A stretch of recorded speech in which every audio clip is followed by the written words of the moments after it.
Kathy Hochul proposing a new budget for New York totaling $227 billion, up almost 2.5% over this year. But it looks like she's going to be battling some members of her own party in the legislature to get a budget approved. That's right. So here to tell us about it, the upcoming showdown in Albany, is State Senator John Liu of Northeast Queens. Welcome back, Senator. Good to see you. Good morning, everyone. So, Mr. Liu, let's talk about your biggest objection right now to the governor's budget, right? You are on the Senate Transportation Committee. The governor wants to cut the MTA's huge deficit by raising downstate business payroll taxes, kick in revenue, I guess, from proposed casinos, and have the city come up with $500 million a year. It's a lot to take in. What do you think of all that?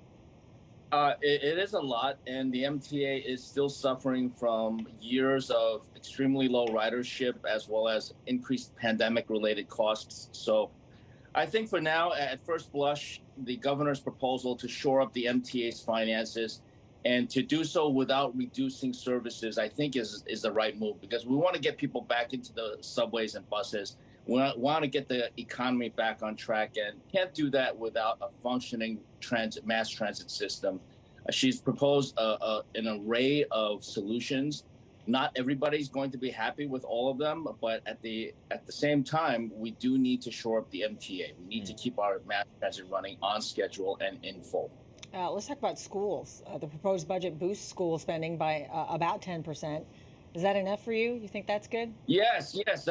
Well, you introduced me by talking about how we're going to be opposing the governor's budget and how we're not happy. Actually, I am super happy. I'm super happy that Governor Hochul is, at long last, nearly 20 years later, we are finally going to fulfill the foundation aid mandate, which was the result of a parent-led lawsuit against the state, asserting that the state was not spending enough money to give all kids a sound basic education.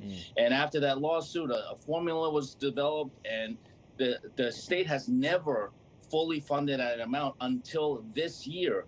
This is the third year of a 3-year phase-in plan, and I was a little bit worried just because the last year inflation has been so high. So it was supposed to be an additional $1.6 billion this year. It rose to 2.7, and I am ecstatic and hopeful for all of our school kids because Governor Hochul has put in the entire $2.7 billion additional money that's necessary under the formula. Yeah, just to clarify what we said in the intro, is just that members of your own party object to parts of the budget, including yourself, right? Because you have some issues with the charter school issue. Yeah, well, look, we can't all agree on everything. Everybody's got a lot of different priorities. That's ultimately what a budget does.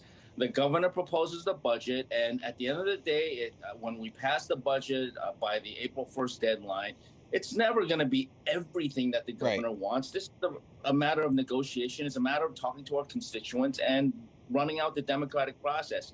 One of the things I do object to the governor's budget is actually has nothing to do with the budget. It's a policy matter that often gets rolled up into these fiscal matters. And the question that you're referring to is the increase in charter schools allowed for New York City. Yeah, for many years, there's been a limitation on the number of charter schools that could be created in New York City. And the reason for that was always to strike this balance between the need, the desire to give parents some level of, so-called choice versus the need for the city to keep open all of our public schools. And so the governor's, as part of her budget proposal, is proposing to increase that cap. I don't think there's any need to increase the number of charter schools. She wants to eliminate the cap. Essentially, she wants to eliminate the cap for New York City. And we're in a time when student enrollment has declined about 10% over the last few years. More charter schools at this point would simply drain resources away from our public schools that we have to keep open no matter what. Well, our time with you is limited, so I want to get right straight to a big issue here in the city, and it's what's going on with the migrant crisis. The governor allocating $1 billion for local governments to help pay for this migrant surge. What do you think of that? I think it's going to help. I think that the mayor is rightfully on the right track in making sure that the city of New York takes care of people. At the same time, Mayor Adams is right that it's costing New York City taxpayers a huge amount of money. So it's heartening that the governor is stepping up with about $1 billion. Whether that's going to be enough in the long run as this migrant crisis continues to develop remains to be seen. On the other hand, I think the mayor is complaining that there's a little bit of giving with one hand and taking with the other. Yeah. I think you mentioned earlier that the governor's asking for $500 million to help with the MTA. So I want to talk about the issue about bail, because that was a big part of the budget and the negotiations and policy, right? Governor wants to give judges more latitude in setting bail. Is that, I guess, bail reform revision that is part of the negotiations? Bail reform, which was enacted in 2019, has been revised a few times already just to make sure that the law is clear. The governor is saying that the law needs to have more clarity. That's going to be a hot topic of discussion that we'll have over the next couple of months. I think, though, the governor is on the right track in addressing public safety, which is the real problem here. Public safety on a number of different fronts. It's not just this fixation on bail reform or fixing bail reform.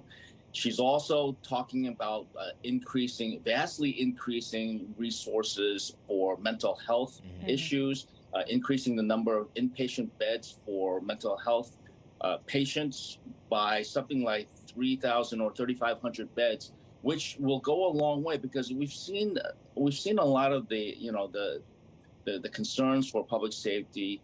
And we've seen people clearly with mental health issues on the streets. So we need to get them the help they need. Yeah, Senator Luther, so many and more topics that we would love to talk to you about, especially about affordable housing. See you tomorrow morning.